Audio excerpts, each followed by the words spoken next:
Good morning. Welcome to Trading Hour. It's a Tuesday morning. I'm Reema Tendulkar. With me is Hormus. It's another quieter start, but it appears things are, picking up a bit. So it's a 60-point gain on the Nifty right now. The Sensex is inched up above 80,200, 250 points higher as we speak. It's HDFC Bank, which is up today. So pull up HDFC Bank. After 3 days of losses, some strength is coming back in HDFC Bank. So that's up nearly about 0.5%.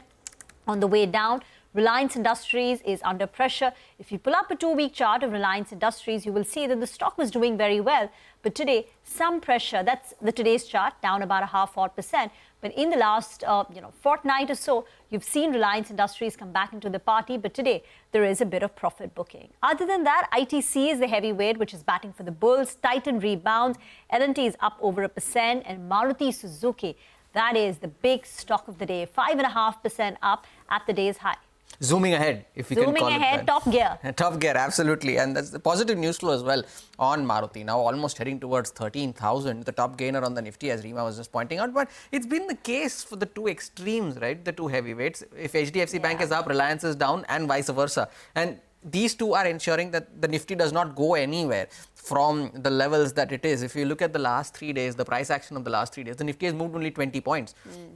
So regardless of that, see, Reliance is down 0.6% today. HDFC Bank is up 0.5%. But the trend was completely different over the last 3 days when HDFC Bank was the one that was pulling the index lower and Reliance was the one that was lending support. The Reliance is up 9% in the last 1 month. And HDFC Bank in the last, Monday to Wednesday of last week, the stock was up 5%. And over the last 3 trading sessions, the stock is down 7%. So it's almost like a back to square one sort of a scenario for HDFC Bank. But yes, FMCG continues to see some buying. ITC lending support to the index as it was doing yesterday as well. And what is also doing well is L&T. There were some flashes on your screen just a while back that the company has won yet another significant order from Hindustan Shipyards, and that is the significant orders are in the range of 1,000 to 2,500 crore range. So it's a significant order win for L&T. There was some news in the morning as well that its semiconductor subsidiary has made an acquisition, so they're expanding their presence in the semiconductor business as well. So L&T, another stock that is doing well in today's session. What is not doing well is ONGC. That's down 1% despite a positive brokerage note coming in this morning from Motilal Oswal saying that ONGC and GAIL are their preferred picks within the oil and gas segment. The stock is down over 1%. Ultratech is seeing a bit of profit booking, as is Kotak Mahindra Bank. So all in all, it's still yet another quiet day, as has been the price action over the last few trading sessions. It's been a sluggish last few days for the market. But some other movers then, and within the broader markets, one of them is Dr. Lal PathLabs, and that stock is surging in today's session after positive commentary coming in from UBS. Nimesh is here with the details. Nimesh, what does UBS have to say here? Well, just ahead of the earnings, UBS has gone ahead and raised the target price on Dr. Lal PathLabs to 3,500 versus 2,900 earlier. They have a buy rating on the stock, but they believe that the market concerns about low patients volume growth, which was just minus 1.5% in FY23 and just 2.6% in FY24, those are likely to fade as the company is likely to post or deliver 6 to 7% patient growth going forward. In fact, the faster growth in tier 3 cities indicates that the company is gaining market share and they can go deeper into that. Further, all the improvement in terms of profitability is helping the company to plow back that money for growth. So on back of this, they've raised the earnings estimate for FY26 and FY27 by 7 to 8%, and hence they've raised the target price as well now to 3,500 versus 2,900 earlier. Thank you very much for that. Let's talk about GAIL. There is a bullish note released by Motilal Oswal today. Sonal joins in with the key takeaways from that. Sonal. Thank you so much for that. Well, Motilal Oswal talks about GAIL being the top pick in the oil and gas space. The stock already has returned 27% in terms of returns to the investors this year itself. GAIL remains a structural upturn marked by a couple of reasons. The first one being its improving volume growth outlook, which they expect for the next 2 years to grow at 7% CAGR. The second is the potential of 10 to 12% hikes going forward. Now, remember, that is something which was expected for major pipelines for GAIL, and that could be the next trigger for the stock as well. The completion of the transmission and petrochemical projects worth 29,400 crore rupees, which could improve its return on equity and return on capital employed as well. With the impending end of the investment cycle, they expect free cash flow generation of close to 4,040 crore for the company going forward, considering the company has been talking about a lot of capex plans as well. So improving balance sheet is something which would be positive for the stock. They have a buy rating with a target price of 260 rupees a share, and they remain bullish on the space. Sonal, thanks a lot for that. GAIL, one of the top picks there from Motilal Oswal. But Godrej Consumer Products saw a dip, and Concor also saw a drop since early trade after the company reported their business updates for the first quarter. Now, both of the stocks are also reacting to their business updates. Godrej Consumer is down just close to about 2%, while Concor is down just over 1%. So these are some of the movers as of now early this morning. But time for a short break here on Trading Hour. Up next, we discuss what's buzzing in the but just as we speak, Mangalam is joining in with more on the details for these two, both Godrej Consumer and Concor. Mangalam, what does the commentary suggest from both these companies? Well, you know, both of them are down for different reasons, even though the update for them have been divergent as well. So Godrej Consumer, remember yesterday all the FMCG stocks were doing extremely well, buoyed by the updates coming in from both Dabur as well as Marico. Godrej as well, you know, the street was anticipating similar kind of numbers coming in, and as a result of which the stock was bid up already, ended at the high point of trade. So today it is perhaps a bit of sell-on news which is playing out, which is why the losses are limited to just about 1.5%, closer to 2% itself, like you pointed out. As far as their update is concerned, overall flattish sales growth is what the company has reported, or is likely to report in the first quarter. But this is again on a reported basis. Constant currency revenue growth has been double-digit, and the EBITDA has been double-digit as well. So internals are pretty strong. India business, high single-digit organic volume growth, mid-single-digit value growth. Remember, there have been a couple of price cuts in the soaps business, so that will reflect in the value growth of the business. But the acquisition of Raymond's consumer business and that growing would mean that the reported volume growth is in double-digit and reported value growth is in high single-digit as well. The problem was Indonesia and Africa, where Indonesia, on a constant currency basis, the revenues were strong. It was, weakness in the Indonesian currency that would lead to translation losses.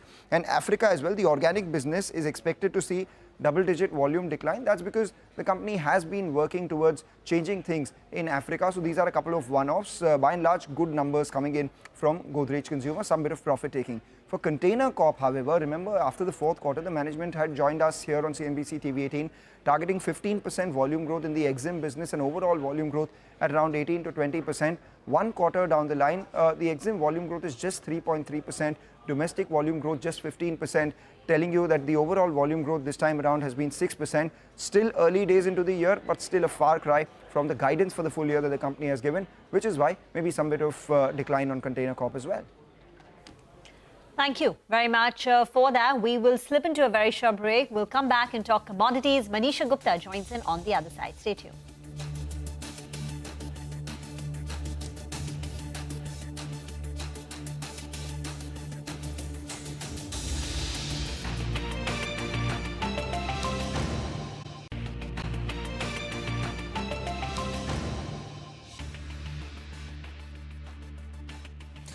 Back with us here on Trading Hour, the PSU Banks are doing very well for themselves. After a bit of a correction that they saw yesterday, the PSU Bank Index is the top sectoral gainer this morning, and it's up almost 2% now at the highest point of the day, and that's doing very well for itself.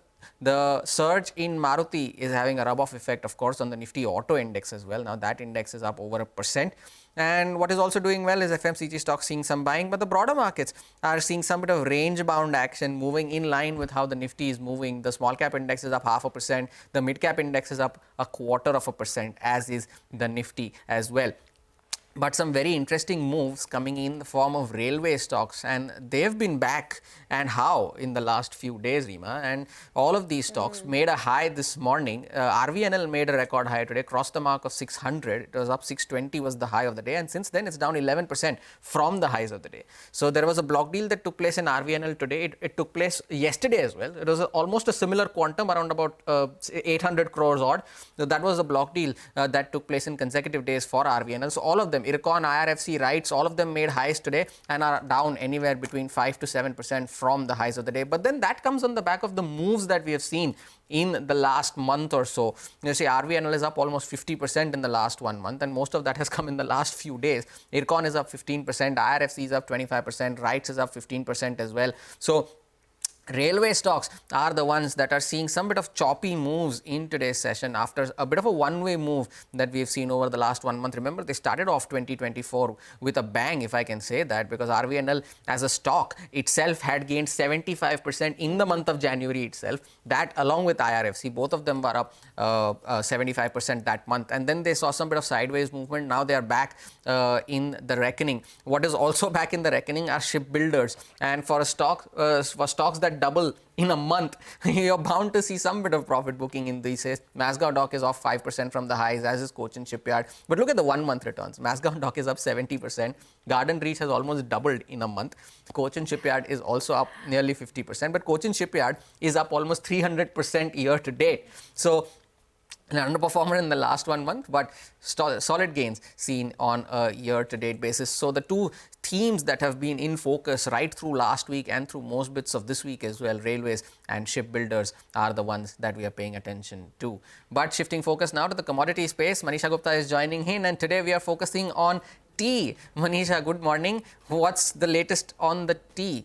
Well, it's not very comforting to know that the tea production has been declining. Tea prices have been gaining at a time when it's monsoon and you perhaps are consuming more of it. Well, the latest data shows that the production in India has continued to decline and the prices have been surging. It has to do with the extreme weather because we have seen higher heat waves, lower productivity, and that has clearly weighed on. Last year in 2023, tea production in India hit an all-time high. But this time around, Assam perhaps is looking at 100 million kgs of lower of a production there. So the Tea Board of India has put out a report suggesting that the prices are up by nearly 20% on an year-on-year basis already when it comes to tea. And for this year, you could be closing 16 to 20% on the higher side in sense of prices. So we are not expecting a decline onto that one. The other data shows that when you look at production for the month of May, there was a decline by 30% already registered there. Also, when you look at the India tea exports, those have surged by 37% in the first 4 months of this year itself. So with low production, higher cost of production and low productivity itself, the markets can pretty much anticipate that you're looking at lower crop and higher prices for the rest of this year. Thank you very much for that. And that's pushed up these stocks significantly higher. So pull up a Harrison Malayalam, a Jayashree Tea, McLeod Russell, Dhanseri Tea. These are stocks which are now showing you double-digit up moves. They seldom come up on the price and on the volume charts, but look at the big moves in Harrison Malayalam, Jayashree Tea, McLeod Russell, Dhanseri Tea. Smaller companies in the large cap space. It's Tata Consumer with its presence in the Tata segment, in the tea segment. Manisha, thank you very much for highlighting that. Get into a break. We'll come back and discuss market technicals. Mitesh Thakkar joins in with his top trading bets. Stay tuned.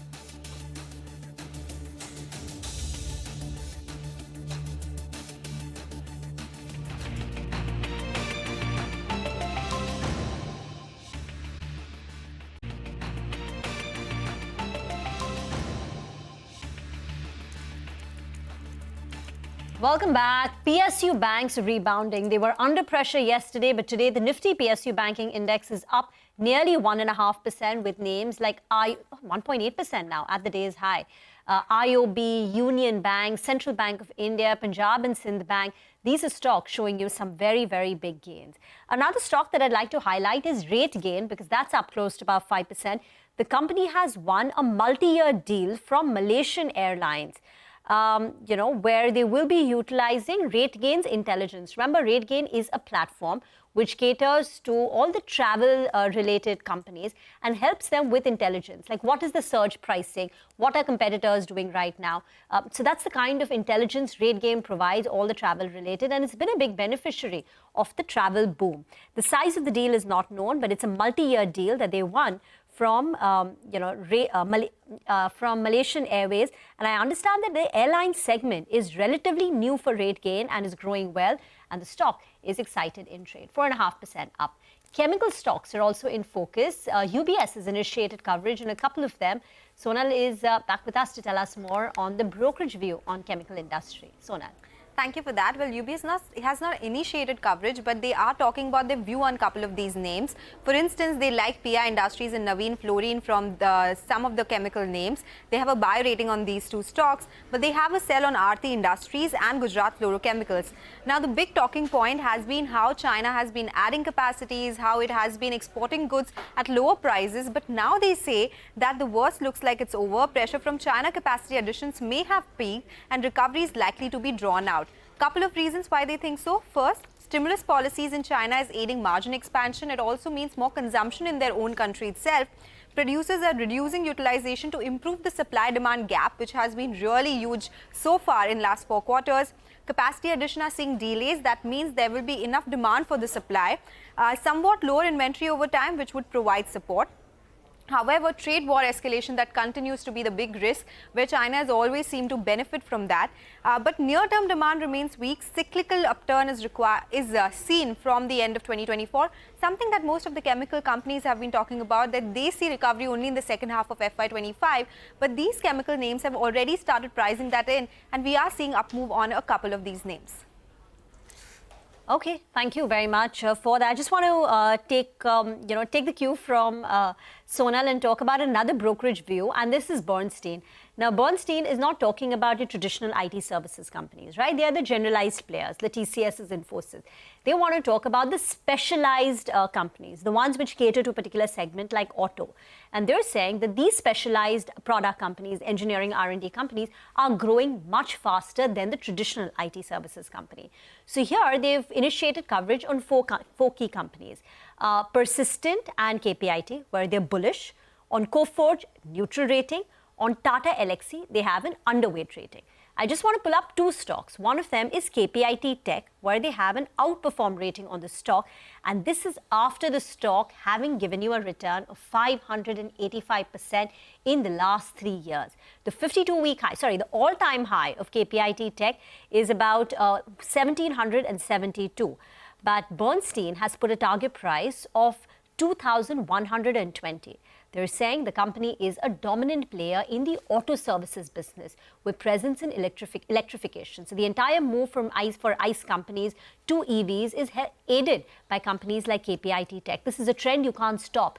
ADAS services, which is assisted driver services, which basically means that, most cars are fitted with some sort of an automatic braking systems. When you get the newer cars, so when you get close to another car, it will automatically brake. So those are called ADAS services, assisted driving services. So KPIT is a big player in electrification, ADAS, and providing, say, an infotainment in the car services.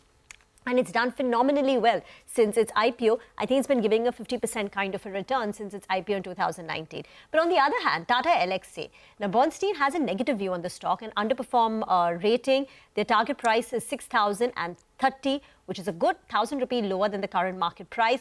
3 key reasons. 1, the company has grown slower than its peers for the last 5 years. Second, valuations are very high. The stock is trading at 50 times. And third, revenue concentration risk. The top 5 clients contribute close to about 44% to its overall revenues.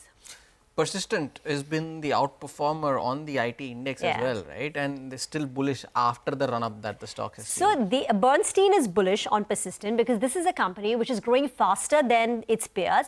And the last few years, they've also managed to expand their margins. But the reason why I didn't bring it up is because Citi has a 30-day catalyst negative watch on the stock ahead of numbers. And the only reason is the stock has outperformed the Nifty by 17% in the last 1 month. So it's already factored in good earnings and valuations are on the richer side. So therefore, the scope for disappointment after this kind of an outperformance is high. So which is why, since those two, offset each other, the bullish call by Persistent and that negative watch by Citi, and the stock is not doing too much. So then I thought I'll just exclude it. There are plenty of such stocks, right, where there's no scope for, no margin for error. Margin for error is low. And so the run-up that you've seen, the expectations are way too lofty. But Rima, you have more to talk about because Affle is also surging in trade. And while Citi has a negative catalyst watch on Persistent, it has a buy rating on Affle. And they've initiated coverage here at 1,600 rupee target. So, first I just want to spend a little time explaining what the company does, right? So Affle is an ad tech company. it largely caters to these new age companies. So if you are an advertiser and you want your products available on someone's phone, when you're scrolling through the phone, right, you want your products available, you will go to an affiliate. You go and you give them a part of your digital marketing budget, and then you get paid only when, say I am the advertiser, Affle is this anonymous person in front of us, and you are the user, right? I go to an Affle and I say I want, my products to be marketed across on mobile phones largely, because India is more of a mobile market rather than a desktop web market compared to developed markets. So you say I want my products, available. I want to advertise on advertise my products on mobile. They will try and target people like you, but they get paid only when you get converted. You go specifically on their web page and you make a sale, or at least you go and click further. So, their model is a little different, and they're catering to these, 4 segments, E, F, G, H. E stands for e-commerce, entertainment, edtech. F stands for FMCG, food tech, fintech. G for gaming, groceries, government, and H for healthcare, hospitality. Now, the company has gone through a little bit of a slow patch, because in India, many of these e-commerce startup companies went through a funding winter. So they weren't spending so much on acquiring customers. Plus, gaming was hit because of that GST rule, so that one of their segments was under slower growth. But now Affle believes that this is a company which will outgrow the industry. And they're saying it has certain strengths. And they have strengths in a market which is dominated by the Googles, Metas, Apples, and Amazons of the world. They control nearly 70% of the market. But this is a company which has 3.3 billion connected devices. They already have access to those 3 billion plus connected devices. 2, they allow, they have tie-ups with Samsung and Xiaomi. With many of these mobile operators and OEMs. So the minute you get you buy a Samsung phone, Affle is going to have access to you. Plus, they're focusing on marketing in regional languages to tap into tier 2, tier 3 companies in India. So these are some of the strengths which are helping Affle. So according to Citi, revenue should grow faster than the industry, margin should expand, and therefore overweight rating, target price of 1600. And they also say valuations today are lower than their long-term average. So this is not a company which is expensive relative to its own standards, though it's at 47 times.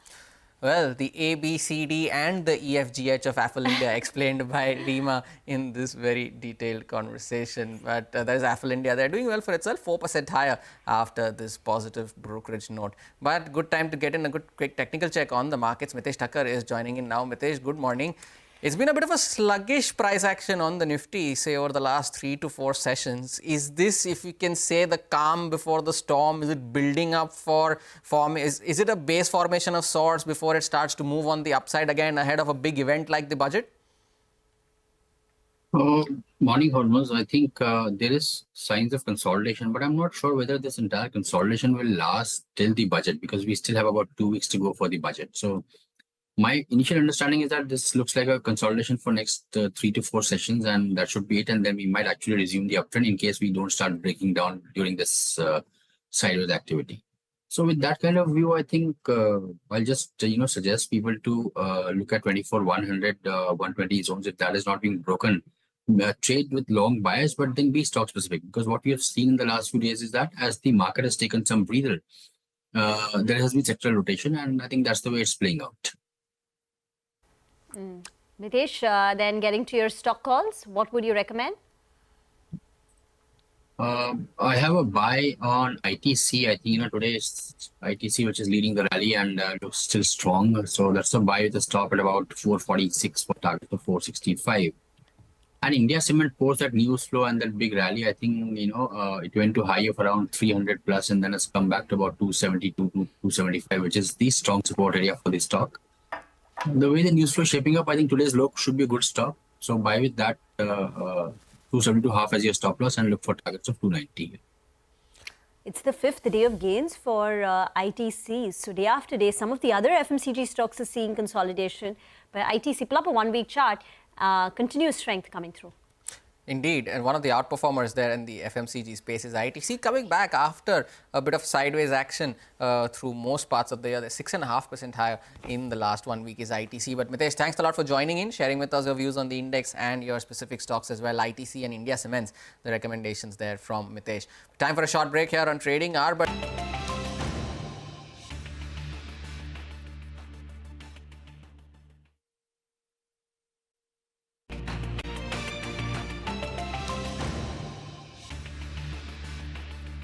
Welcome back, and staying with FMCG stocks as they have been in focus all through yesterday and today as well. Citi has issued a buy recommendation on Emami and they've also raised their price target on the stock. Mangalam is joining in with the details. Mangalam, what does the brokerage have to say here? Well, you know, apart from what the brokerage has to say, the good thing about Emami this time around is the seasonality of their products has them in good stead. So a couple of quarters ago, you know, the street was thinking that all the pieces of the Emami puzzle are coming together, especially with them having completed the sale of their AMRI business and the promoter pledge being revoked. Then there was the extended winter that helped their winter products, and now there is that strong heat wave that came by that helped their summer products. More importantly, the forecast of a positive monsoon or better than expected monsoon will aid rural recovery, which will aid their entire portfolio. So that's exactly what, you know, brokerages are bullish on as well, and that's reflected in the stock price. Over the last 3 months or so, the stock has rallied almost 70-75% odd. Citi has increased the target price from 625 to 900 rupees.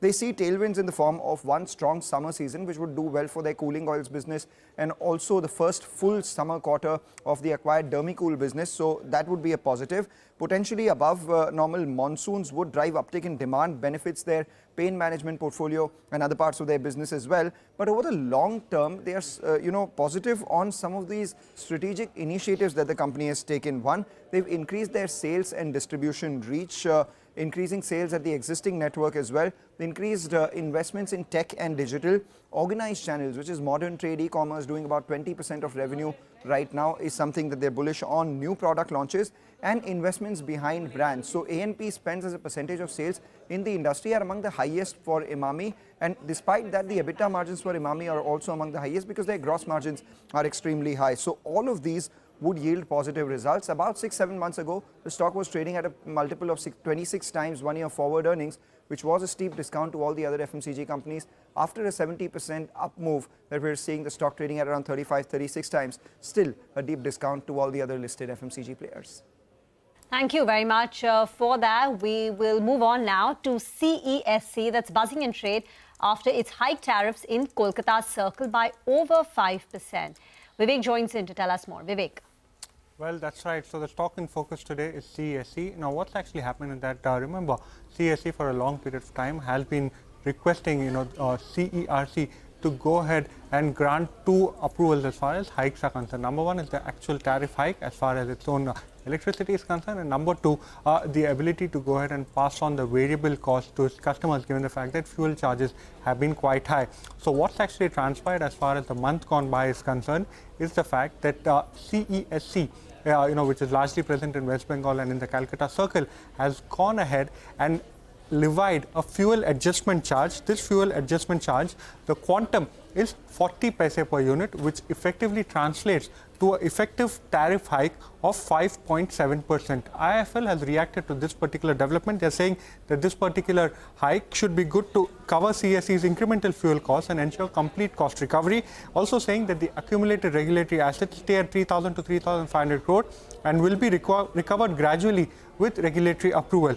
From the stock's perspective, this is a significant development given the fact that the stock trades at a steep discount to its peers at the Torrent Power, Tata Power as well as Adani Power, and they believe that this particular development can help narrow the valuation differential that CESC suffers when compared to its own peer set. Well, that's not a shock that you would want to get as the consumer, but CESC doing very well for itself in today's session, almost 6.5% higher. It's been an outperformer in the last 1 month as well now, up almost 25% in the last 1 month. So good going there for CESC. But moving on then, insurance stocks are also the ones in focus, and Yash is joining in with their updates from the June quarter. Yash, how do the updates look like? Well, Hormaz, what we've done is we've managed to put together the monthly numbers and present what the first quarter of FY25 could look like for life insurance companies. And let me tell you the pretext of it. Of course, last year was full of disruption because of the taxation changes and the financials sort of had to be, rearranged, rejigged.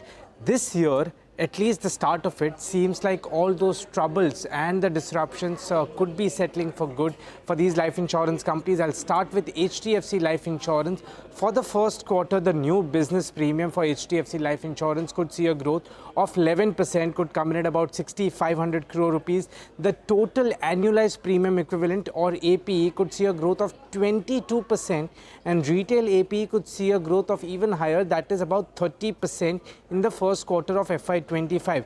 Remember what the management has guided for. For FY25, the management has guided for 15% APE and retail APE growth. So at least as far as the first quarter is concerned, it puts the company well on track. The stock is down 2% in the last 3 months. It trades at 2.4 times price to embedded value. For ICICI Prudential Life Insurance, new business premium expected to grow at 24%, total APE at 56%, retail APE at 47%. The management has guided for mid-teen APE growth for FY25. So well ahead of that guidance, at least the first quarter is concerned. Stock is up just 1% in the last 3 months, trades at 1.9 times price to embedded value.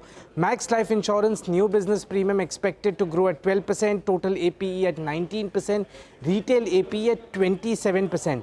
Management has guided for FY25 APE growth to be in high teens and VNB growth to be marginally lower than the APE growth, with margins of about 25 to 26%. Stock is down 4% in the last 3 months, trades at 1.8 times price to embedded value. For SBI Life Insurance, new business premium expected to grow at 13%, total APE expected to grow at 17%, retail APE a growth of 21% expected. SBI Life Management has guided for APE growth to be about 18% for FY25. The stock is flat in the last 3 months, trades at 2.2 times price to embedded value.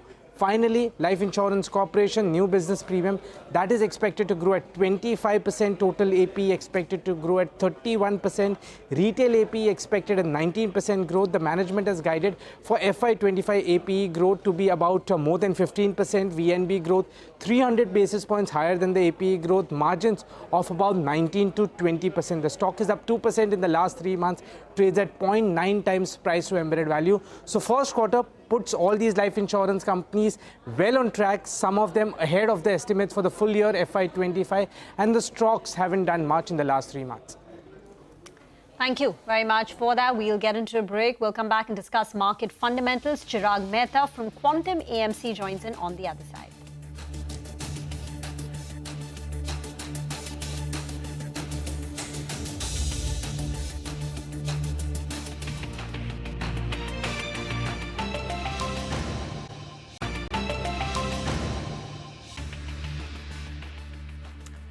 Welcome back. You're watching Trading Hour. It's time now to take stock of where the markets are headed. How should you construct your portfolio? Chirag Mehta from Quantum AMC is now with us on the show. Chirag, great to have this conversation with you. Welcome to Trading Hour.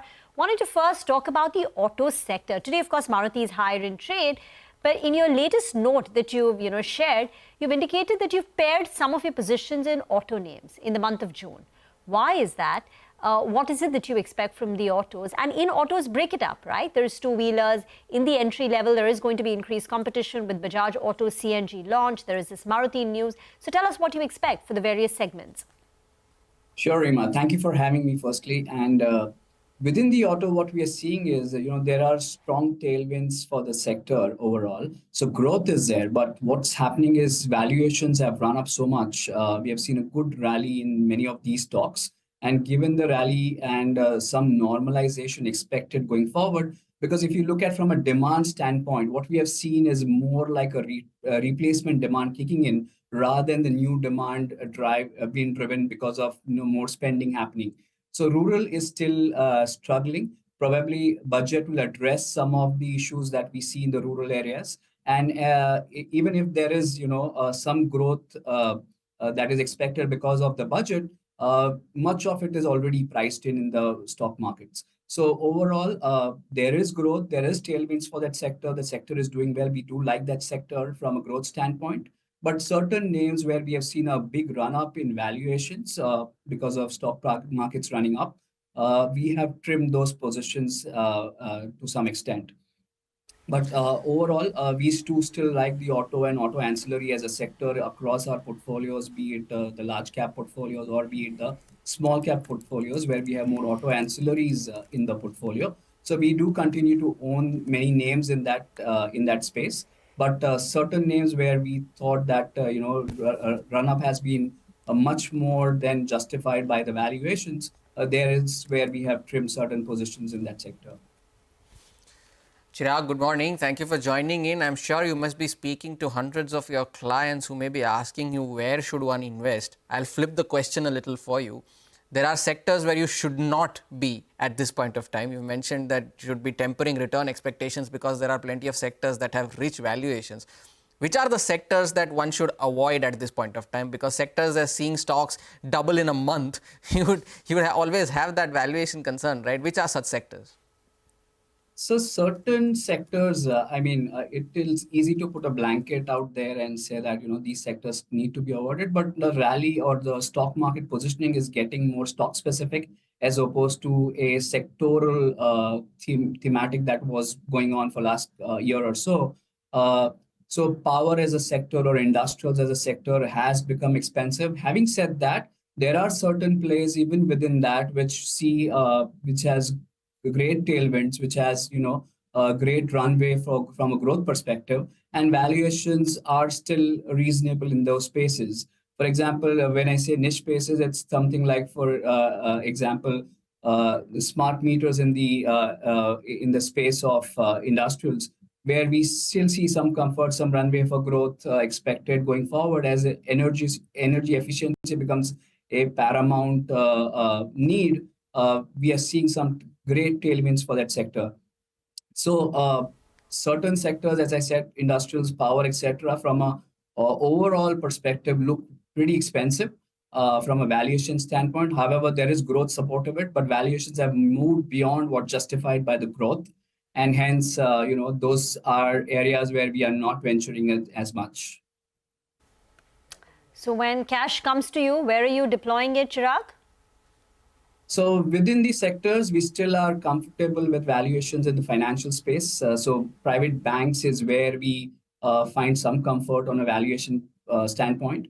Also, some insurance names is in the BFSI space is what we like.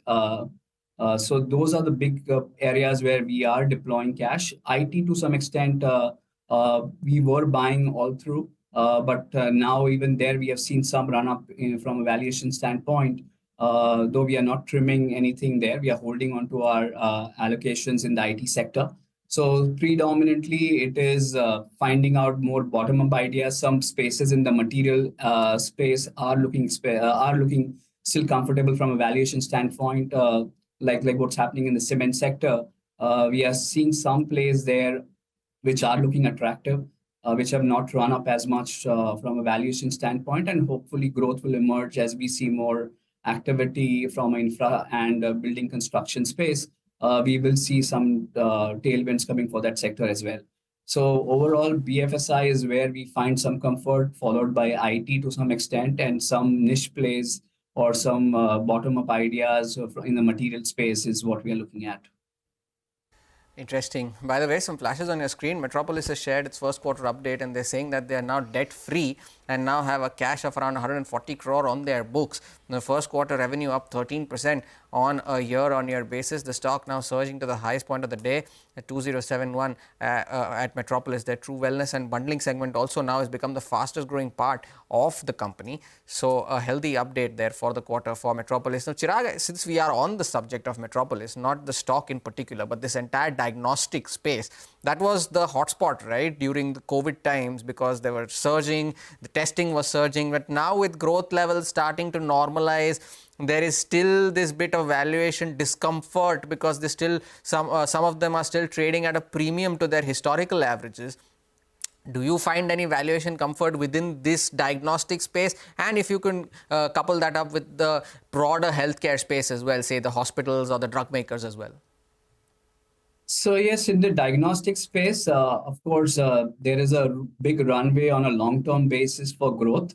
But the competition intensity in that sector is pretty high. And as you rightly pointed, that valuations are still not very comforting in that sector. So we are staying away from that sector at this point in time. But within the healthcare space overall, we like the hospital space. So in the small cap fund that we have, we do have exposure to certain names in the hospital space. We think that there is under penetration in terms of the availability of hospitals, etc., that we have here. There is a lot of capex happening, and probably the fruits will be there in next couple of years. So from a longer term perspective, 2 to 3 years out, I think that space looks appealing to us. So we do own some names in the hospital space in our portfolio. But in the diagnostic space, we are observing that keenly, but we don't have much exposure to that sector. The company Metropolis in their Q4 conference call had guided for revenue growth in FY25 to be in mid-teens, with a focus on core business growth. So in Q1, it's come in at about 13%, but their guidance for the full year is mid-teens. And they're hopeful about sustaining Q4 margins at close to about 25.5%. The cash level as of Q4 was about 117 crore, and that has gone up to levels of 140 crore. It was debt-free even in the March quarter. It's still debt-free. The cash levels, though, have gone up from 117 crore in the March quarter. Now, I think to 140. 140 crore. 140 is now the latest update in terms of the March quarter. 13% top-line growth, pretty decent for the company. Chirag, you spoke about IT, that how you were bullish, but now you're concerned about the recent valuation, but you're not looking to at least pare down your holding. In IT, are you talking about IT services, or is it the engineering R&D company, the product companies like your KPIT, Tata Elxsi? Is there any stock right now in IT where you're still comfortable buying ahead of Q1 numbers? We are not adding to our positions much in that space, but we are holding on to our positions in that in the IT sector. It's more to do, if you see, we are on the cusp of, say, a rate cutting cycle, which could start maybe 3-6 months down the line. And if there is uptick in discretionary spend in the US, then probably, the IT companies will kind of benefit because of that.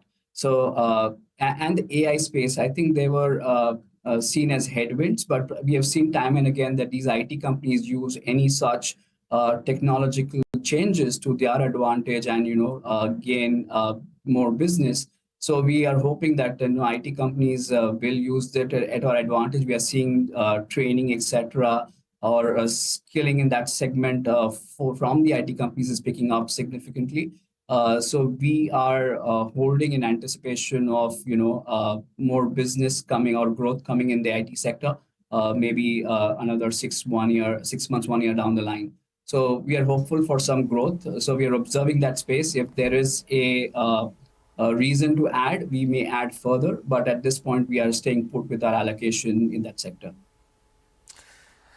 Chirag, thanks a lot for sparing time and joining us to share your views on the sectors that you are bullish on and you are not so bullish on as well. Chirag Mehta there from Quantum AMC. Time for a short break here on Trading Hour. More on the markets and specific stocks on the other side. Stay tuned. We'll be right back.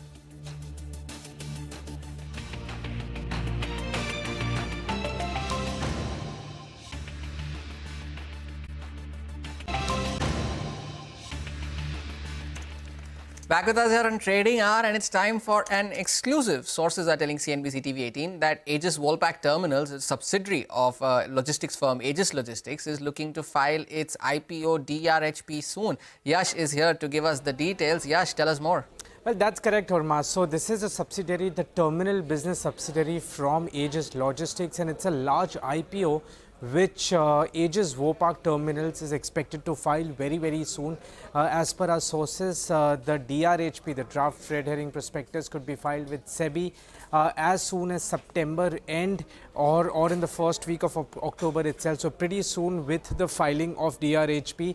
As far as the company is concerned, it's a JV between Aegis Logistics and Dutch multinational Royal Wolpack. Aegis Logistics owns about 51% stake in the company and Royal Wolpack with about 49% stake. As I said, it's a large IPO that we are expecting from, Aegis Vopak. The total fundraising from the IPO is expected to be about 4,500 crore rupees. It is expected to be a complete fresh issue, which means the entire 4,500 crore rupees raised through this IPO is expected to come into the company, and as per our sources is expected to be used towards expansion purposes.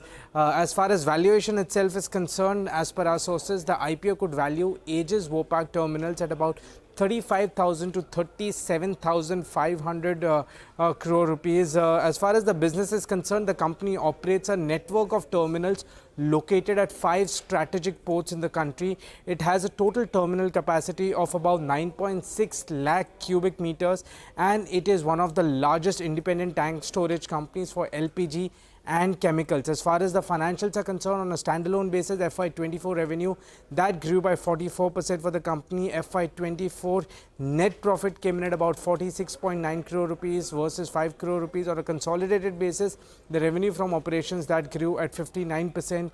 Net profit came in at about 87 crore versus a loss of about 7 lakh rupees. We've written to the company, that is AIS Logistics, on this particular development.